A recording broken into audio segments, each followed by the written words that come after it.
देश के सबसे बड़े बैंक होने के नाते यूनियन बैंक ऑफ इंडिया भी जो है इस MSME सेगमेंट में बहुत बढ़ चढ़ के प्रोत्साहन से हम लोग भाग ले रहे हैं। इसी उद्देश्य से आज हमारे कॉर्पोरेट ऑफिस से CGM श्री अभिजीत बसाक साहब आए हैं, जो हमारे वर्टिकल जो मिड कॉर्पोरेट नाम के एक अलग से वर्टिकल है उसको वो नेतृत्व करते हैं। तो आज हमारे बीच जो बसाक जी हैं वो आप सबको संबोधन करेंगे और साथ में हमारे जो देश भर में आज एक उत्सव के रूप में हम MSME कैंपेन जो कर रहे हैं उसके बारे में हमारे बसाक साहब आपसे पूरा चर्चा करेंगे और आपके क्वेश्चंस भी sir. Thank you. So press के सभी बंधुगण, आप लोगों को सबको गुड मॉर्निंग और आप लोगों को तहे दिल से शुक्रिया अदा करते हैं कि आप लोग यहाँ आए हैं और इस जो प्रेस कॉन्फ्रेंस में आप लोग भाग लिए हैं। सो जो मैं शुरुआत इससे करना चाहता हूँ कि यूनियन बैंक आज के डेट में अगर आप देखा जाए तो भारतवर्ष में ये 5वीं बड़ा बैंक के स्थान पे पायदान पे, और ये इसके कैपेबिलिटी जिसको हम लोग कहते हैं, इनका कि लोन देने की क्षमता, बिजनेस करने की क्षमता बहुत अधिक है। आज के डेट में अपना जितने भी अपने को जितना रिसोर्सेज चाहिए बैंक वो सारे अपने पास हैं, और गवर्नमेंट के सारे स्कीम को हम लोग पूरी तरह से लागू करना चाहते हैं। एंड ईस्ट प्रदेश, इतनी बड़ी प्रदेश है, यूपी के एक भाग जो लखनऊ जोन है, इसमें बहुत सारे ब्रांचेज है अपने यहाँ पे, जहाँ पे हम लोग अपना ये स्कीमों को ढंग से लागू करना चाहते हैं। इस पे हम लोगों ने नया एक स्कीम निकाला है, जो एक नया उत्सव के रूप में हम लोग लाए हैं। उसको हम लोग कह रहे हैं कि MSME बोनांजा फेस्टिवल। तो ये फेस्टिवल का क्या मेन रूपरेखा इस तरह से रहेंगे कि हम लोग सारे शाखा से जितना भी MSME ग्राहक है जो पहले अपने पास थे वो निकल गए, वो भी आना चाहते हैं, या फिर जो शाखा में नया, क्योंकि आज के डेट में जो आप देखेंगे ये स्कीम, ये बोनंजा स्कीम बहुत अच्छे इंटरेस्ट रेट पे, बहुत अच्छा सिक्योरिटी स्ट्रक्चर पे ये स्कीम हम लेकर आए हैं, ये फेस्टिवल लेकर आए हैं। ये फेस्टिवल 31 दिसंबर 2021 तक रहेंगे। तो जो भी एप्लीकेशंस है तो वो हम लोग 31 दिसंबर तक लेंगे, और इसका सारा सैंक्शन डिसबर्समेंट मार्च तक लागू रहेगा, मतलब मार्च तक हम लोग उसको दे सकते हैं। तो ये MSME सेक्टर को मैं ये कहना चाहता हूँ कि MSME अगर भारतवर्ष में देखा जाए तो MSME is a very largest sector in terms of, अगर GDP का ग्रोथ में देखा जाए या GDP में कितना MSME का भाग रहता है, तो आप देखेंगे 30-32% ऑफ MSME का भाग रहता है, जो कि अपना GDP का, मतलब अपना ग्रोथ में, इकोनॉमिक ग्रोथ में MSME का बहुत बड़ा योगदान है। और हम लोग कोविड में देख चुके हैं कि जब कोविड रहा है पिछले साल 2 साल अपने को बहुत भारी पड़ा है, तो उसमें MSME was one of the sector जिसको बहुत इफेक्ट हुआ है।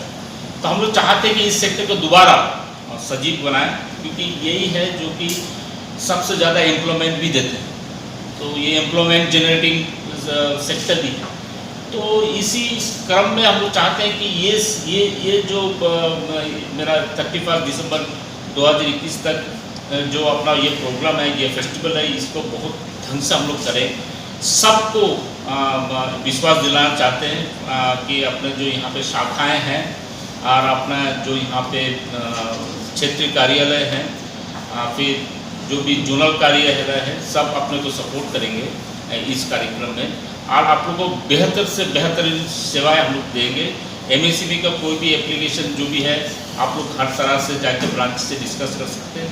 और अपने यहाँ पे स्ट्रक्चर इस तरह से है कि MSME के जो भी प्रपोजल है उसको हम लोग गार्नर करते हैं, तो अपना यहाँ पे एक सरल, हम लोग कहते हैं सरल, मतलब वहाँ पे सारा प्रोसेसिंग होता है।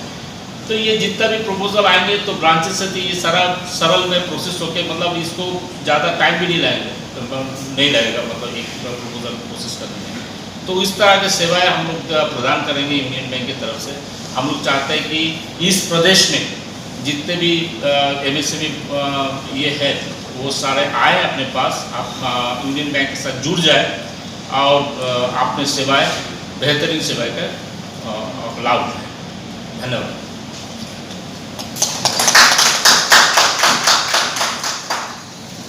सर आपने इसमें लिखा है कि बहुत कम ब्याज दर पर, क्यों, क्या उसकी ब्याज दर होगी जो सबसे कम होगी? तो एक्चुअली इसमें देखा जाए तो दो तरह के हम लोग इसमें रखे हैं, मतलब कि ये अगर समझ लीजिए किसी का सिक्योरिटी कवरेज 100% है तो उसका एक ब्याज दर रहेंगे। अगर समझ लीजिए सिक्योरिटी 50 से 100 के प्रतिशत के इसमें रहेंगे तो उसका अलग सा ब्याज दर है। लेकिन आप समझ लीजिए कि ये 6.8 से 6.8 शुरू करके 7.1 तक 40 तक जाएंगे, इससे ज़्यादा नहीं। मतलब वो भी दो चीज़ होता है। आपको अगर मैं बताऊं तो एक तो होता है अपना सिक्योरिटी की कितना सिक्योरिटी कवरेज जा रहा है अपना, एक तो वो है। दूसरा चीज़ है कि अपना कुछ रेटिंग होता है, रिस्क रेटिंग होता है जिसको हम लोग कहते हैं कि हम लोग कुछ रेटिंग कहते हैं। तो उस रेटिंग के हिसाब से आपकी रेटिंग पे है। तो ये दोनों तरह से, लेकिन ये रेंज जो रहेंगे, जो अच्छा बॉरोवर है जिसका रेटिंग बहुत अच्छा है, कोलेटरल सिक्योरिटी अच्छा है, वो 6.8 उनको ये 6.8 भी मिल सकता है। अब थोड़ा सा अगर नीचे है तो उनको भी मिलेगा, अच्छे ब्याज दर मिलेगा, हो सकता है उनको 6.9 या 7% पे मिले। तो इस तरह का ब्याज दर। तो सर इसमें सीडीडी एमएससी का कवरेज भी रहेगा या नहीं रहेगा? हाँ बिल्कुल रहेगा इसमें।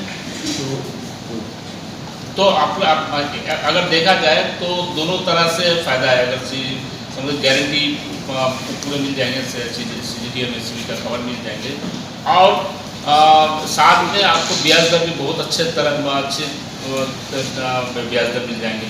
तो ये मेरे ख्याल से बहुत ही अच्छी स्कीम बैंक लेके आ रहे हैं, यूनियन बैंक पूरे इंडिया में लेके आ रहे हैं। तो ईस्ट प्रदेश क्योंकि ये यूपी भी बहुत बड़ी जगह है, तो आई थिंक हम लोग इस प्रदेश में अच्छा।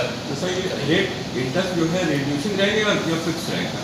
ये क्या, ये EBLR बोलते हैं हम लोग। तो EBLR जैसे जैसे चेंज घटेंगे बढ़ेंगे तो वो उसमें उस हिसाब से कुछ जैसा कुछ बॉरोवर है जिनका स्ट्रेस बहुत ज़्यादा नहीं कर पा रहे हैं, तो हम लोग उसमें रिस्ट्रक्चर भी किए हैं। ऐसा नहीं है कि लेकिन इसमें क्या है कि अगर आप रिस्ट्रक्चर करेंगे तो पहले वो NPA होगा, इसके बाद फिर कुछ दिन बाद अपना जब वो अपना फिर अपने ढंग से बिजनेस कर रहेंगे, फिर वो फिर बाहर निकल जाएंगे। तो हम लोग उस तरह की सहायता कर रहे हैं। तो क्या क्रेडिट डिफॉल्ट स्विप का भी कुछ फायदा मिल सकता है MSME को? क्या चीज़ का? Credit default swap. Credit default swap, इस पे उस तक देखिए, ये जितना भी आप स्कीम देखेंगे अल्टीमेटली अगर कहीं है तो उससे हम अगर ले रहे हैं तो वो कहीं ना कहीं हम उसका रिस्क को कवर कर रहे हैं। तो वो आप समझ सकते हो, आप लोग क्रेडिट डिफॉल्ट सॉल्व अदरवाइज कर रहे हैं, लेकिन वो हो सकता है डायरेक्ट जिस तरह से आप बोल रहे हो उस तरह से नहीं कर रहे, लेकिन लोग कर रहे हैं। ऑल इंडिया में कितना टारगेट रखा आपने 31 दिसंबर तक? देखिए हम लोग रखे हैं 5,000 करोड़ का डिसबर्समेंट करने के लिए रखे हैं ये स्कीम में। LPA टोटल कितना होगा MSME के ऊपर?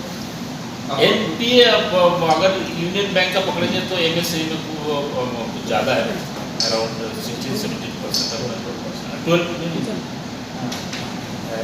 तो NPA कुछ ज़्यादा है क्योंकि आपको मालूम होगा कि Covid time was very bad for us. तो उस समय का जो कोविड के रिलेटेड जो भी NPA हुआ होगा वही हुआ होगा।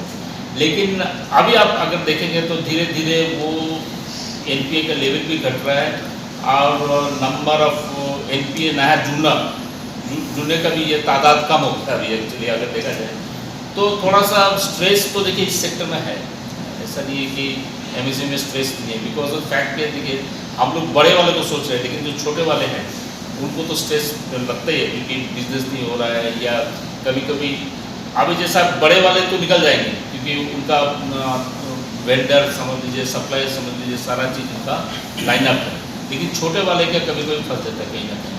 तो स्ट्रेस तो है MSME, लेकिन क्या धीरे धीरे ये स्ट्रेसेस अगर ये समझ पेंडेमिक फिर से दोबारा नहीं आए और इसी तरह से आपका ग्रोथ, जिस तरह से हम ग्रोथ सोच रहे हैं, ये ग्रोथ चालू रहे, तो हो सकता है कि हम लोग इस तरह का स्ट्रेस से बाहर रहेंगे MSME में। हम लोग चाहते भी हैं कि MSME का स्ट्रेस से हम लोग बाहर आ जाए, ये सेक्टर ग्रो